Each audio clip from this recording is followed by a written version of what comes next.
Setting the right price is all about understanding the difference between cost, price, and value.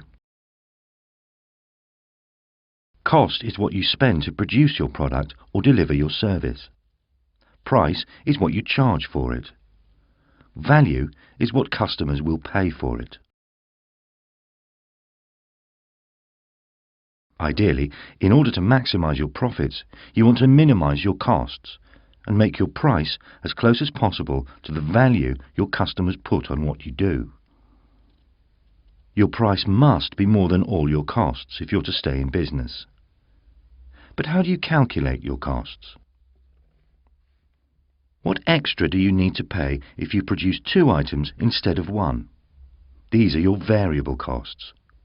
What bills would you still have to pay if you produced or delivered nothing? These are your fixed costs. For example, your business rates still need to be paid regardless of how much or how little you produce. You need to set your price far enough above your total variable costs to cover your total fixed costs for the volume of products you will sell. If you don't, you're making a loss. The more your price is above your combined fixed and variable costs, the bigger your profit. But how to decide on the right price? One way to set your price is called cost plus. You add the profit you want on top of your total costs. Another way is to base your price on what people are willing to pay. Your products or services value. This is value-based pricing.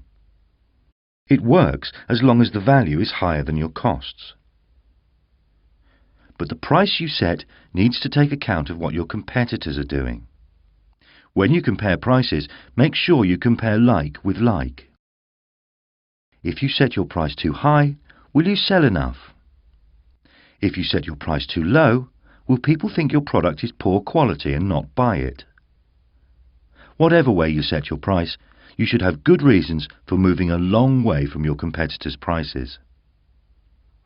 If you provide a service rather than a product, getting the price right can be trickier. When setting the price, think about the value you give and the way you provide your services. Keep in mind what your competitors are charging. You may set a different price from your competitors for a number of reasons. You offer discounts to get rid of old stock. You use a low price as a loss leader to attract customers. This is when you discount a product in order to encourage customers to buy more expensive ones at the same time. You use a low price to gain market share. You use a high price because your product is unique or high quality. The service you provide is quicker than your competitors. If you register for VAT, don't forget the impact this will have on your prices. For most goods and services, VAT is added to the price you charge. For example, if you sell an item for £5, adding VAT at the current 2011 rate of 20% will make the VAT inclusive sale price £6. Will your price still be competitive?